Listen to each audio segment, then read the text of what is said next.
Bismillahirrahmanirrahim. Assalamualaikum warahmatullahi wabarakatuh. Alhamdulillahi rabbil alamin. Wassalatu wassalamu ala sayyidina Muhammadin wa ala alihi wa sahbihi ajma'in.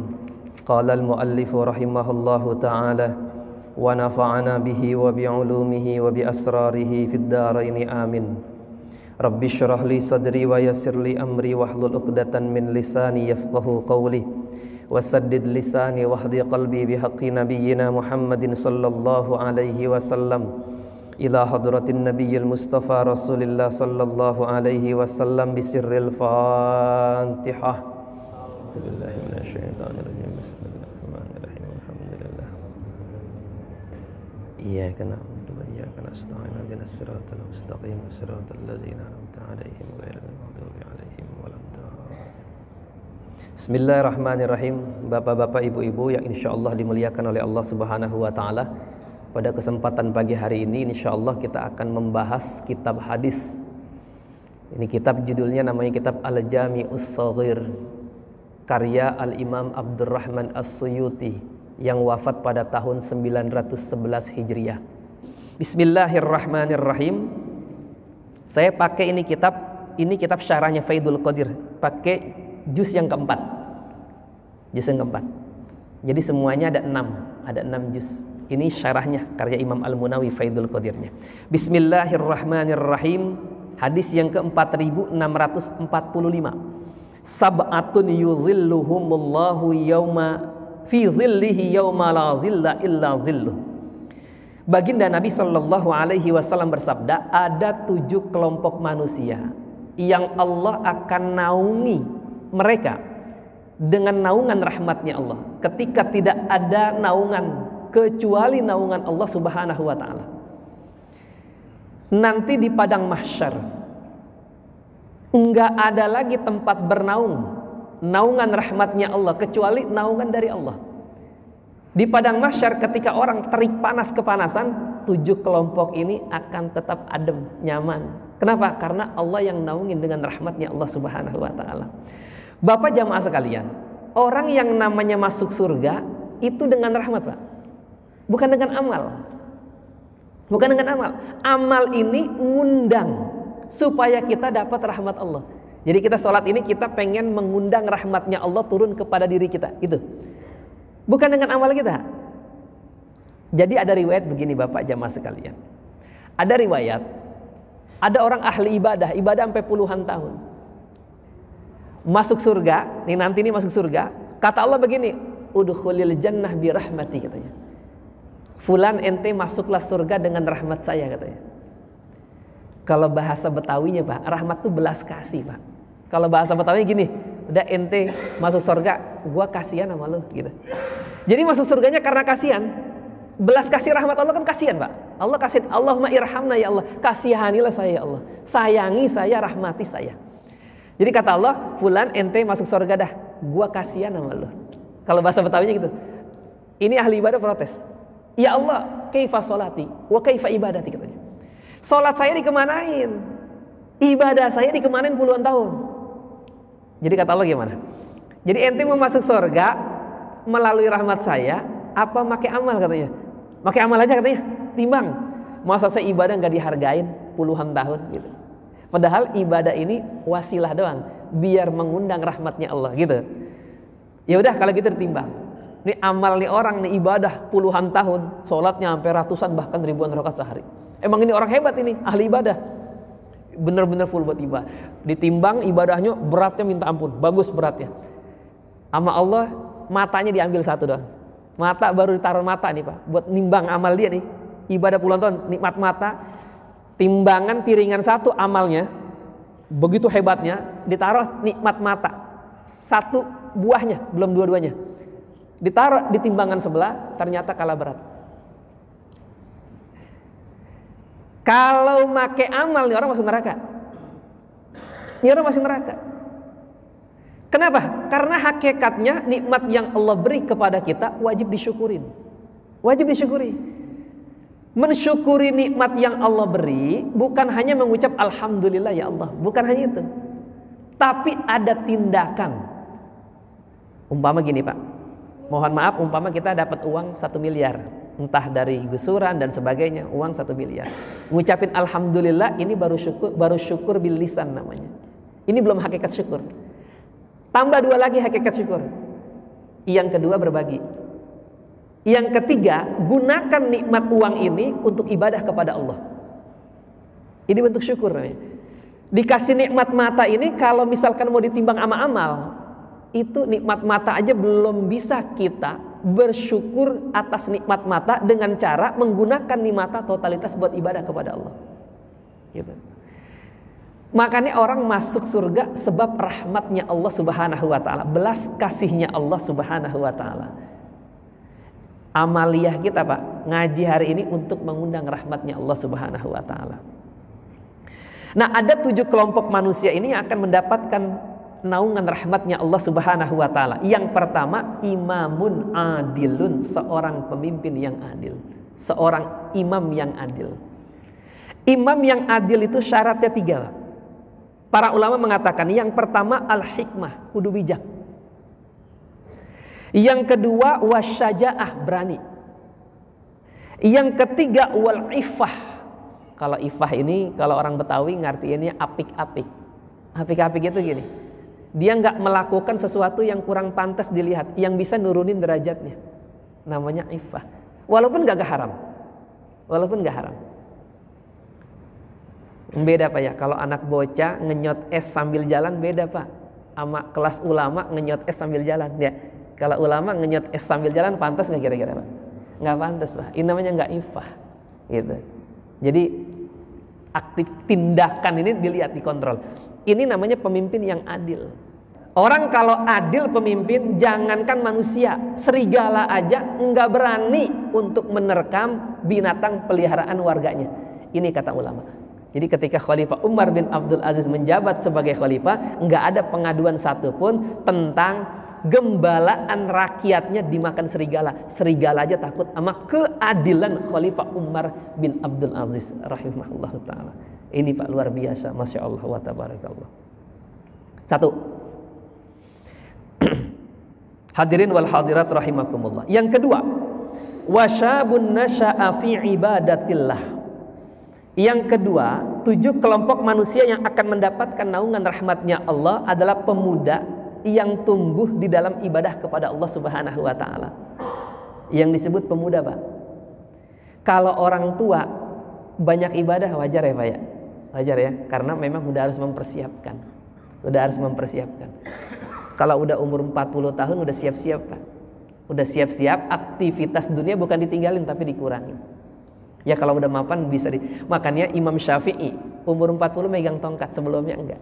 Muridnya tanya, Tuan Syekh, Tuan Guru, ini masih muda kok udah pakai tongkat. Apa kata Imam Syafi'i? Ini tongkat ngingetin saya bahwa saya senantiasa dalam safar perjalanan, minad dunya ilal akhirah, dari dunia menuju akhirat. Maka kemana-mana Imam Syafi'i bawa tongkat, padahal umurnya masih 40 tahun, udah pakai tongkat. Biar ngingetin, megang tongkat ini, ngingetin. Pemuda yang disebut bukan orang tua. Karena yang membuat bangga para malaikat itu adalah pemuda yang taat kepada Allah.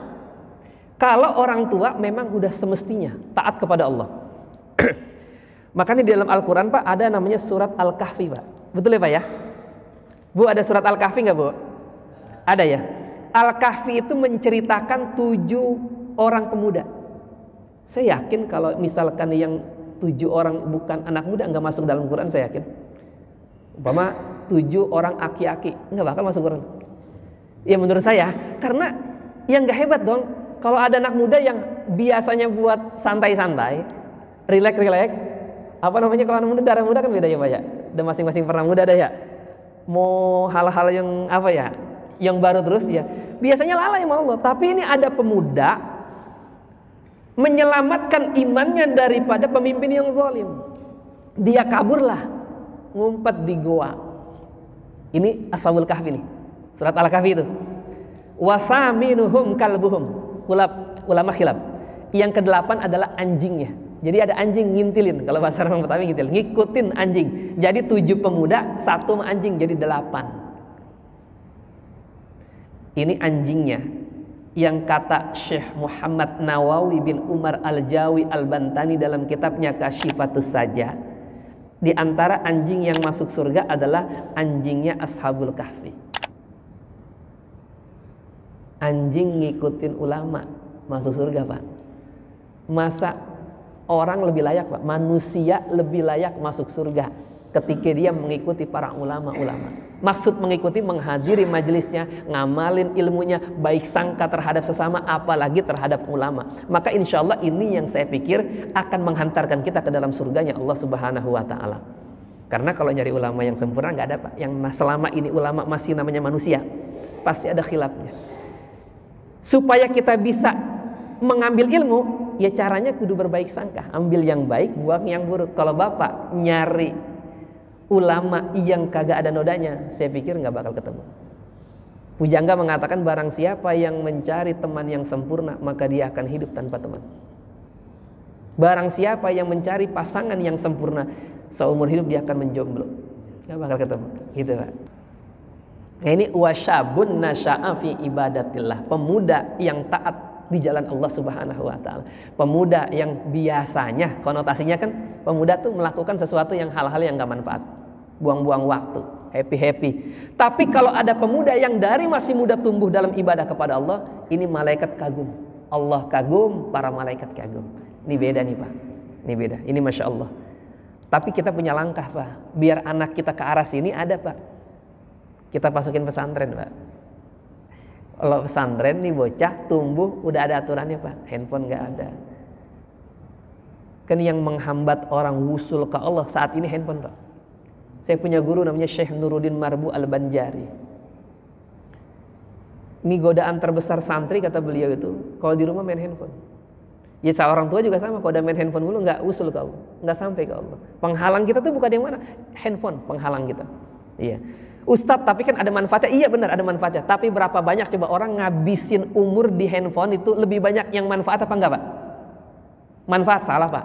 Ini data yang bicara, Pak. Data bicara orang Indonesia ngabisin waktu 4-8 jam untuk bermedsos. Hal-hal yang enjoy-enjoy kayak TikTok, hal-hal yang gitulah buat santai-santai. Ini data yang bicara. Iya, jadi data yang bicara. Akhirnya umur habis 4 jam sampai 5 jam. Coba Masya Allah wa tabarakallah.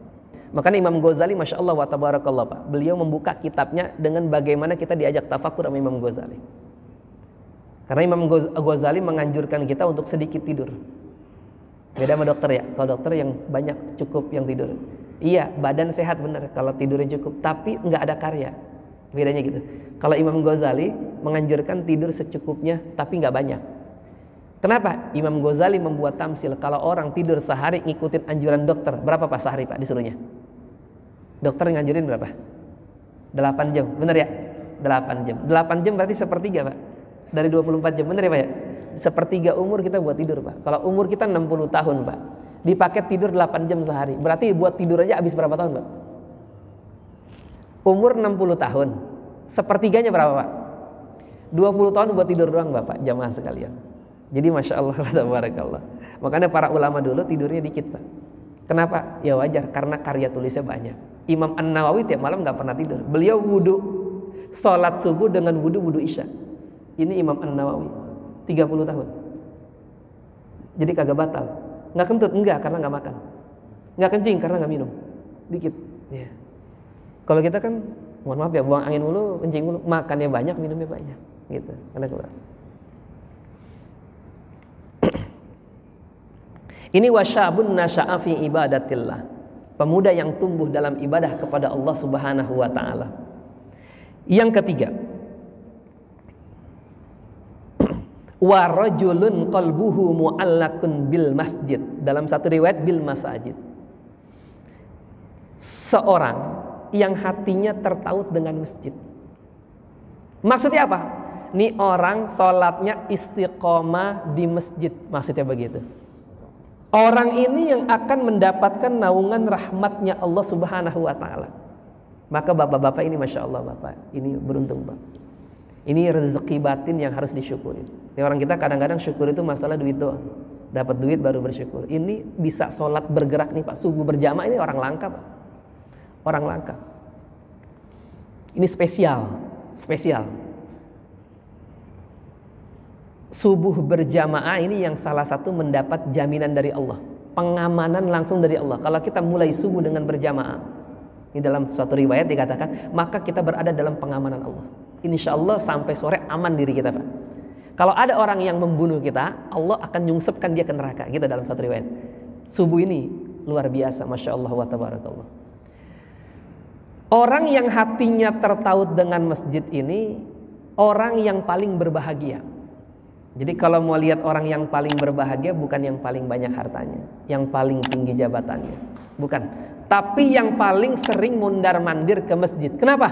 Karena masjid itu Baitullah, rumahnya Allah. Yang namanya Baitullah, rumahnya Allah. Bapak jamaah main ke rumah saya, Pak. Kalau Bapak main ke rumah saya, Pak, minimal banget, Pak, saya kasih hidangin, Pak. Minimal saya kasih, Pak, teh hangat, kopi dan sebagainya. Ini ke rumah saya, Pak. Sekarang kalau kita ke rumahnya Allah, kita ke rumah presiden kan launya beda lagi, Pak, menunya beda lagi. Kalau presiden ngasih air putih dong, malu dia sama kebesarannya. Karena orang itu harus tahu kapasitas dirinya.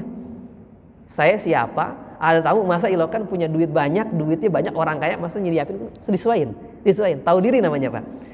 Presiden beda lagi, Pak, hidangannya. Pulangnya diamplopin, beda. Presiden, ada warga diundang ke presiden umpama, namu ke presiden, iya, maka kemurahan presiden akan muncul di situ. Kalau kita namunya ke Allah, Pak, maka kita akan mendapatkan 2 rezeki. Ini orang yang istiqomah sholat berjamaah 5 waktu. Rezeki yang pertama, rezeki zahir. Allah permudah rezeki kita dan Allah perberkah. Mudah itu bukan berarti banyak, Pak. Banyak nggak penting, Pak. Yang penting itu buat orang Islam rezeki barokahnya, bukan banyak ya. Banyak bisa jadi menimbulkan masalah dan membuat kita stres dengan banyaknya uang. Tapi kalau barokah, cukup ibadah konsisten. Uang lebih memaksimalkan dalam ibadah kepada Allah Subhanahu wa taala. Ini barokah. Yang kedua, rezeki batin. Orang kalau mondar-mandir ke masjid, Allah akan limpahkan ke dalam sanubarinya ketenangan, ketentraman. Itu masya Allah wa tabarakallah. Adem, Pak, adem. Maka orang kalau lagi nggak tenang, pergi aja ke masjid. Kayak dulu dalam satu riwayat, Sayyidina Ali itu sama Fatimah lagi berselisih. Nabi datang ke rumah Sayyidina Ali dalam satu riwayat ini. Ini orang soleh, Pak. Kalau orang soleh marahnya begini nih, Pak. Ini boleh kita contoh nih, Pak. Rasul nanya Fatimah, "Aina Ali?" Di mana Ali?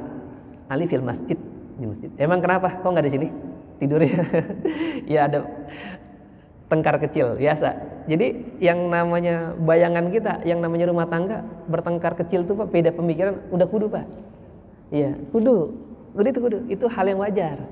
Cuma karena Sayyidina Ali orang soleh, ketika pertengkaran kan si yogianya kan kita tinggalin istri bentar. Nginepnya di masjid, cuma nginepnya di masjid. Kenapa? Biar dapat ketentraman. Jadi Bapak boleh pakai ini rumusan nih, Pak. Jamaah sekalian, ya kalau ada konflik kecil, ya perselisihan kecil, maka orang laki jangan di situ aja, karena kalau emosi udah memuncak nanti bahaya. Kata-kata yang nggak bener lah keluar, umpama apalah dan sebagainya. Kata Nabi, la taghdab walakal jannah. Jangan marah, kau akan mendapatkan surganya Allah. Ketika lagi marah, tinggalkan dulu. Kemana? Ke masjid, sholat sunnah, i'tikaf dan sebagainya. Ini akan menenteramkan batin. Ini Baitullah, rumahnya Allah. Orang yang istiqomah hadir ke rumahnya Allah, maka dia menjadi orang yang sangat barokah, mendapatkan rezeki zahir dan rezeki batin dari Allah Subhanahu wa taala. Kan keutamaan sholat berjamaah juga sudah lasyak ya, Pak. Udah nggak ada keraguan. Kata Nabi, sholatul jamaati tafdulu sholatal fazzi bi 27 darajah. Sholat berjamaah jauh lebih utama daripada sholat sendirian. Bandingannya 27 derajat. Yang dimaksud 27 derajat berapa? Maksudnya apa nih? Imam Al-Munawi dalam kitabnya Faidul Qadir mengatakan yang dimaksud darajah adalah di'fan, 27 kali lipat. Ini sekarang bapak-bapak kerja, Pak, mohon maaf nih, Pak. Bapak kerja di perusahaan A, ini tamsil doang, Pak, digaji 1 juta, Pak. Sama perusahaan B digaji 20 juta. Jam kerjanya sama, jaraknya sama, fasilitas sama, Pak. Kira-kira milih yang mana, Pak? Ini mana, Pak? Di sini mah nggak ada yang butuh duit kali ya. 27 ya Pak ya? Normal kan Pak? Normal, 27 juta miliknya. Orang sholat di rumah sama di masjid tawaran begitu sama. Cuma bedanya ini bukan duit, bukan gaji, tapi pahala nanti di sisi Allah Subhanahu wa Ta'ala. Emang belum kelihatan Bapak jamaah mah. Kalau pahala belum kelihatan, makanya pakai iman. Ntar kalau sudah meninggal, kan gini, kalau kita ngaji tasawuf nih Pak. Manusia sekarang tidur Pak. Kita ini belum melek Pak, tidur. Kecuali para aulia, para nabi. Tidur kita. Tapi faidha matu intabahu. Kalau udah meninggal dikubur baru pada melek. Baru pada sadar, oh ternyata kehidupan begini setelah dikubur. Nah itu. Kecuali tadi para aulia sama para anbiya. Melek terus Pak. Makanya tingkahnya dalam kehidupan ini hati-hati, takutnya banyak kepada Allah Subhanahu wa Ta'ala. Ya kalau kita kan salat aja, khaufnya biasa aja gitu. Kenapa? Karena belum melek. Hati kita, mata melek, hati nih basiroh kita, mata batin kita belum melek. Tingkatnya beda-beda tuh. Makin paham dengan agama, makin melek dikit tuh. Makin melek. Dia tahu arahnya kemana, kehidupan setelah ini kemana, arahnya kemana, surga neraka tuh terakhir puncaknya. Nah ini Pak.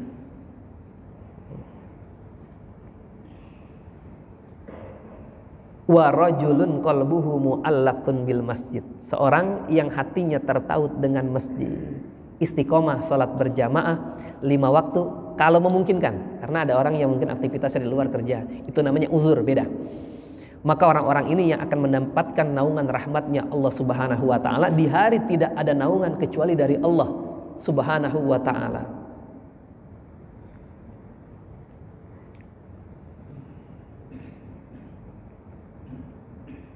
Wa rajulani tahabba fillahi fajtama'a ala dzalika waftaraqa alaihi. Yang keempat, 2 orang yang saling cinta karena Allah, berkumpul karena Allah, berpisah juga karena Allah. Ini 2 orang saling cinta karena Allah. 1000 maaf Bapak jamaah sekalian. Ini Bapak hadir ke majelis ilmu ini namanya Bapak berkumpul karena Allah. Saya yakin di sini semua hadir kemari karena benar-benar pengen mencari ilmu, enggak ada motif yang lain. Maka ini namanya kita berkumpul karena Allah. Bukan karena apa-apa, enggak ada sesuatu yang selain Allah. Karena kita sedang mencari ilmu, menggapai ridhonya Allah Subhanahu wa Ta'ala.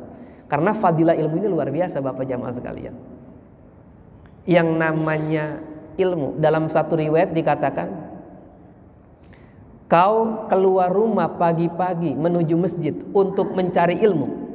Ini kata baginda Nabi. Itu jauh, itu fisabilillah. Maka engkau pada saat itu berada di jalan Allah.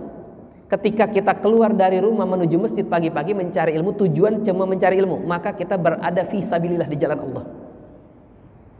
Artinya kalau kita ngaji ini kita seakan-akan sedang berjihad Pak.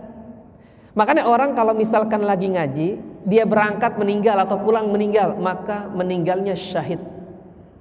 Matinya mati syahid. Cuma namanya syahidnya syahid akhirat. Syahid nih Pak, syahid itu ada syahid dunia, ada syahid dunia akhirat, ada syahid akhirat. Kalau syahid akhirat tadi itu Pak, orang thalabul ilm, nyari ilmu, tengah jalan meninggal. Syahid akhirat, dia mendapatkan pahala orang yang mati syahid sebagaimana bertempur di medan pertempuran. Mana manfaatnya? Kata Nabi, yughfaru lisyahidi kullu dhanbin illa dain. Orang yang mati syahid semua dosanya diampuni kecuali utang. Utang nih, ganjel nih utang. Maka hati-hati masalah utang. Semua diampuni kecuali utang. Kalau syahid akhirat, ini orang normal. Dimandikan, dikapankan, disolatkan, dikuburkan normal. Yang kedua, ada namanya mati syahid dunia akhirat. Ini orang bertempur di medan pertempuran li'ila'i kalimatillah, untuk meninggikan kalimat Allah. Tapi perangnya benar-benar perang yang syar'i. Karena sekarang banyak perangnya pemberontakan dan sebagainya, ini enggak syar'i. Ini kudu tanya ulama, ini perang yang mana yang benar? Kalau sekarang mungkin satu-satunya perang yang benar yang ada di Palestina mungkin. Kemungkinan, karena musuhnya jelas. Iya, motifnya mereka merampas hak negara, ngambil, menjajah dan sebagainya. Menjaga tanah air hukumnya wajib hukumnya. Nah mungkin ini salah satu nih yang udah jelas. Kalau yang di lain-lain konflik itu masalah kepentingan, politik, nuansa politik. Orang yang berperang tujuannya bukan supaya dipuji orang, enggak, tapi benar-benar karena Allah, li'ila'i kalimatillah, untuk meninggikan kalimat Allah, menjaga harta martabat, negara dan sebagainya, tapi karena Allah, perintah Allah. Ini namanya syahid dunia akhirat.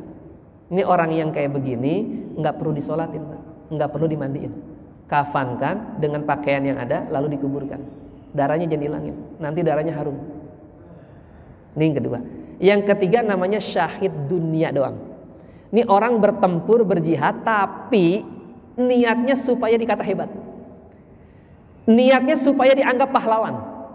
Biar dipuji sebagai pemberani. Ini namanya syahid akhirat. Pahalanya nggak dapat. Ini sama aja murain, orang yang ria, orang yang pamer. Bentuknya syahid akhirat, tapi hakikatnya nggak ada, nol besar. Kenapa? Karena niatnya jelek. Amal ibadah, Pak, yang berbau akhirat, kalau niatnya salah, nol besar, Pak. Tapi sebaliknya, kalau amal perbuatan kita yang kira-kira terkait sama dunia, yang kelihatannya nggak ada ibadah-ibadahnya, tapi dengan baiknya niat, jadi terhukum pahala akhirat. Ini kalau kata Imam Ibnu Ruslan di dalam kitab Zubatnya, dalam bait nazomnya, lakin idza nawa bi aklihil kuwa li taatillahi lahu maqad nawa. Kata Imam Ibnu Ruslan dalam Zubatnya, orang kalau makan niatnya supaya kuat ibadah, maka dia mendapatkan apa yang dia niatkan. Jadi Bapak jamaah, kalau kita makan minum niatnya supaya kuat ibadah, maka dapat pahala. Makannya minumnya kita ini bernilai pahala. Tapi kalau kita mohon maaf, kita ibadah, sholat, haji, umroh, niatnya supaya dipuji orang, mohon maaf, maka kita tidak mendapatkan apa? Nol besar di sisi Allah. Karena kita mengharapkan pujian daripada selain Allah. Perkara yang akhirat kalau niatnya salah nggak dapat apa. Perkara dunia kalau niatnya baik, maka akan mendapatkan pahala dengan sebab kebaikan niat tersebut. Jadi Masya Allah wa tabarakallah. Bahkan dalam satu riwayat dikatakan, kau mempelajari ilmu satu bab ilmu itu jauh lebih baik daripada sholat al-firqah, daripada sholat 1000 rakaat. Sekarang saya tanya Bapak Ibu, Bu, sholat 1000 rakaat kuat nggak, Bu? Sehari nggak kuat, sama saya juga nggak kuat. Tapi kalau ngaji sejam kuat nggak kira-kira? Kuat. Ini jauh lebih utama, Pak, daripada sholat 1000 rakaat. Kalau sholat 1000 rakaat mah manfaatnya buat sendiri. Kalau ngaji manfaatnya buat orang banyak. Minimal kita punya anak, kita bakal sampaikan. Minimal kita punya suami, punya istri, bakal kita sampaikan ini. Nah, ini juga ilmu akan memperbaiki kualitas ibadah kita. Makanya ada kaidah yang mengatakan al-muta'addi afdalu minal qasir. Ibadah yang manfaatnya meluas lebih utama daripada ibadah yang manfaatnya buat diri sendiri. Ada orang haji, umpama udah 3 kali, yang ketiga nih umpama. Afdolan mana nih haji yang ketiga apa sedekah? Afdolan sedekah, Pak. Kenapa? Karena manfaatnya lebih meluas. Kalau haji buat kita pribadi, kalau sedekah buat khalayak ramai. Iya, tentu yang lebih bagus adalah haji juga tetap, umpama walaupun ketiga, sedekah juga tetap, itu yang lebih utama lagi. Tapi kalau antara pilihan itu, maka yang manfaatnya berimbas kepada orang banyak, ini amalan yang lebih utama. Maka kalau orang-orang yang kaya itu amalannya jangan banyakin sholat sunnah, Pak. Bukan nggak boleh, maksud sholat sunnah banyak nggak apa-apa, tapi berbagi yang lebih banyak. Karena memang Allah takdirkan orang itu sesuai daripada kapasitasnya, kelebihannya. Kalau orang kaya kan berarti kelebihan duit, maka seyogianya perbanyak sedekahnya, berbaginya, bukan perbanyak sholatnya. Kalau orang fakir buat sedekah nggak ada, maka perbanyakin sholatnya. Kalau ini bahaya, Pak, kalau misalkan orang kaya berpikir bahwa ibadah itu hanya sholat toh, banyakin sholat, banyakin zikir, bahaya. Nanti berapa banyak orang fakir bakal mati. Ya ini, Bang. Ini yang ketiga. Yang keempat, yang kelima, wa rajulun zakarallaha khaliyan fafadat ainahu. Seorang yang ingat Allah di keheningan malam lalu air matanya mengucur karena takut kepada Allah Subhanahu wa taala. Dalam hidup harus ada khauf dan roja, harus ada. Harapan harus ada, rasa takut harus ada, biar seimbang, balance. Yang keenam, wa rajulun da'at humra'atun zatu mansibin wa jamalin faqala inni akhafullaha rabbal alamin. Yang keenam, orang yang akan mendapatkan naungan rahmatnya Allah, seseorang laki-laki yang dirayu wanita yang cantik dan memiliki pangkat, cantik berpangkat lagi. Lalu dia mengatakan, dirayu, diajak berzina, dia mengatakan inni akhafullaha rabbal alamin, saya takut kepada Allah Subhanahu wa taala. Masih ada nggak Pak kira-kira, Pak? Anak muda yang begitu masih ada nggak? Emang juga anak muda yang godain. Ke negara tiangnya ini perempuan, Pak. An-nisa imadul bilad. Perempuan ini tiangnya negara. Jadi orang laki baik apa kagaknya tergantung perempuan, Pak. Perempuan. Kalau perempuannya rapi-rapi busananya, sopan-sopan, akhlaknya, ilmunya, paham agama, malunya banyak, insya Allah orang laki nggak macam-macam, Pak. Aman negara, Pak. Tergantung perempuan. Jadi kalau perempuannya udah main TikTok, joget di TikTok, Pak, ya Rabbana ya Karim, udah habis lah Pak kita, Pak. Ya orang laki nih habis sudah. Makanya negara tergantung perempuan. Maka anak perempuan ini dididiknya beda. Pendidikannya harus lebih, sifat malunya nih harus lebih dikuatkan. Karena perempuan selama dia memiliki sifat malu dan takut kepada Allah, insya Allah aman, insya Allah. Yang terakhir, wa rajulun tasaddaqa bi shadaqatin fa akhfaha hatta la ta'lama shimaluhu ma tunfiqu yaminuhu. Seseorang yang bersedekah dengan sedekahnya, lalu dia sembunyikan sedekahnya, ngumpet-ngumpet, sampai di sini diistilahkan kiasan doang, tangan kirinya aja nggak tahu. Maksudnya nih orang sedekahnya sembunyi-sembunyi. Kenapa? Untuk ngejaga biar lebih ikhlas. Pertanyaannya, emang nggak boleh sedekah terang-terangan? Boleh. Tapi kalau ditanya mana yang lebih utama? Sedekah sembunyi-sembunyi lebih utama. Kenapa? Karena lebih terjaga, lebih aman. Nggak ada yang muji, aman. Kadang-kadang orang udah ikhlas, kalau dipuji bisa berubah tuh Pak. Wih, ono dermawan banget ya. Hatinya besar. Nah ini bahaya Pak. Gitu. Tapi lagi-lagi kalau kita terang-terangan manfaatnya juga ada. Bisa kita motivasi ke orang lain, bisa juga untuk kita memberikan contoh sehingga orang lain mengikuti. Ini juga bisa.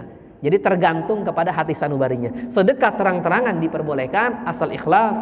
Sedekah sembunyi-sembunyi juga sangat dianjurkan. Kenapa? Karena lebih aman daripada sifat riya, pamer dan sebagainya. Lebih mudah di dalam melatih keikhlasan insya Allah.